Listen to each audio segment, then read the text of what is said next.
A lot of people who see themselves as deeply compassionate are actually stuck in codependent compassion, the kind of love that's over-rescuing and over-giving.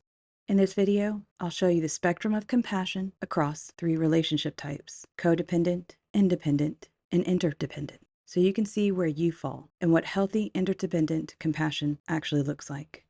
The difference between compassion and codependency comes down to 3 things. First, what's driving you? It's not what you're doing, but what's compelling you to do it.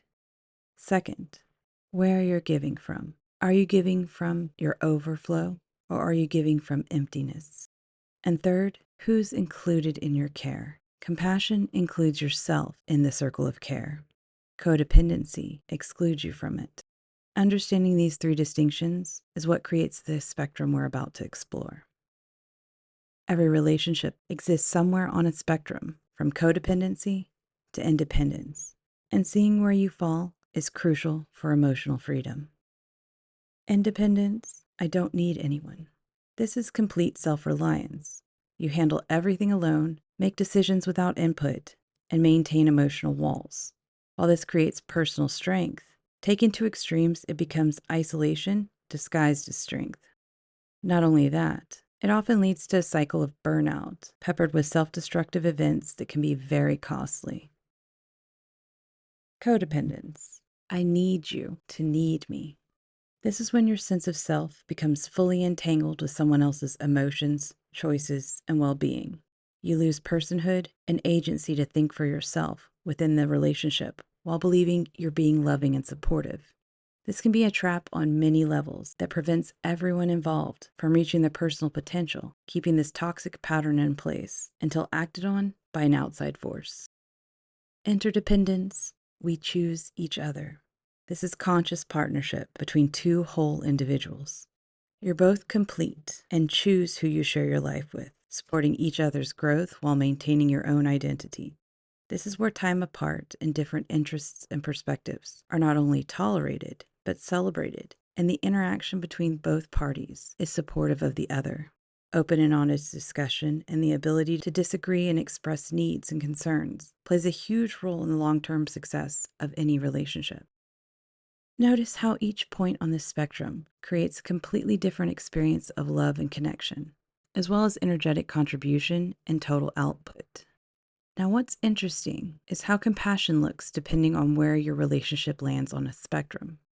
Independent compassion, I care about you, but I won't sacrifice my well-being to fix your problems.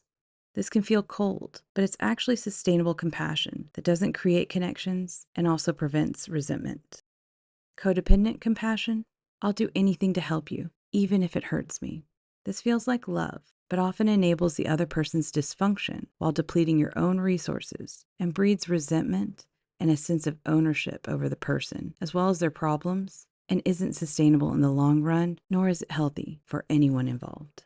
Interdependent compassion states, I care deeply about you, and I'll support you in ways that honor both of our well-being. This is compassion with boundaries, the kind that actually helps people grow. As long as there's a balanced dynamic of mutuality and the intention of both people as they take turns looking out for each other or support each other in unique ways that maintain the energetic balance, this is just as sustainable as independence. But the team element allows this type of relationship to go a lot further than someone alone. As you consider these different expressions, you begin to see how the same caring impulse can create completely different dynamics. The dark mirror. When compassion becomes codependency. Here's an uncomfortable truth. Codependency often masquerades as compassion when it's actually driven by fear, control, and a variety of unmet needs. True compassion comes from a place of fullness, not emptiness or need, respects the other person's autonomy and growth process, maintains healthy boundaries, doesn't require a specific outcome to feel good about itself. On the other hand, codependent compassion comes from a desperate need to be needed. It's created by the internal belief that the enabler has to perform to earn their place in the relationship or prove their value by propping up the dependent. It tries to control outcomes to manage the enabler's anxiety, sacrificing the enabler's well-being to avoid abandonment, creating unconscious contracts If I love you enough, you'll never leave me. You can recognize the difference by asking yourself, am I helping this person grow, or am I helping them stay dependent on me? If you recognize codependent patterns in yourself, there's no shame in that. Codependency develops as a survival strategy in childhood, when love felt conditional or unpredictable.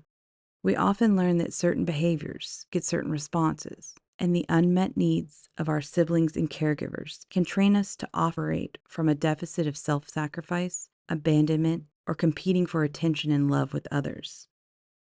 The uncertainty and difficulty of getting one's needs met in early life can create an identity story that reinforces the pattern of having to be someone's caregiver or protector in order to ensure connection and love. Common codependent patterns.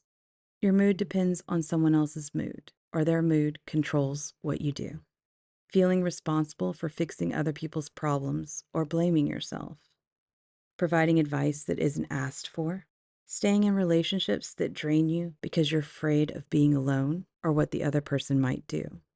You equate your worth with how much you can help others. The hidden cost. While you're busy managing everyone else's emotions and problems, you lose touch with your own needs, desires, and authentic self. This creates so much fragmentation and disconnection of your own internal functioning. It causes confusion of feelings, numbness, and disassociation behaviors once you physically leave the toxic bond. As you become more aware of these patterns and how they progress, you can start to choose different responses that honor both your caring nature and your well-being. The goal isn't to stop caring. It's to learn how to care in ways that empower both you and the people you love. Healthy compassion supports without rescuing, listens without trying to fix, offers help without attachment to whether it's accepted, maintains your own emotional stability regardless of others' choices. The key insight: you can love someone deeply without making their emotional state your responsibility. In fact, the most loving thing you can do is provide presence and support from the sidelines while giving them the space to grow. Now you realize that truly beneficial compassion requires you to be whole first, so you can give from abundance rather than limited resources. Understanding the difference between compassion and codependency is a crucial starting point, but there's more to balancing and recalibrating how you show up in relationships that we also need to explore. In an upcoming video, we're diving into the shadow behind codependent patterns. Understanding the unconscious motives is the key to complete freedom. We'll explore the unconscious contracts you might be making, the nervous system reactivity that drives these behaviors, and why recognizing these patterns isn't about shame. It's about conscious liberation. Which part of the spectrum do you recognize most in yourself? And what's one relationship where you'd like to balance and recalibrate more perfect interdependence? Stay with us if you're interested in deep dives into relationships and mindset upgrades, because this series is going to give you all the tools to authentically love others without risking your energy and identity. That's a promise.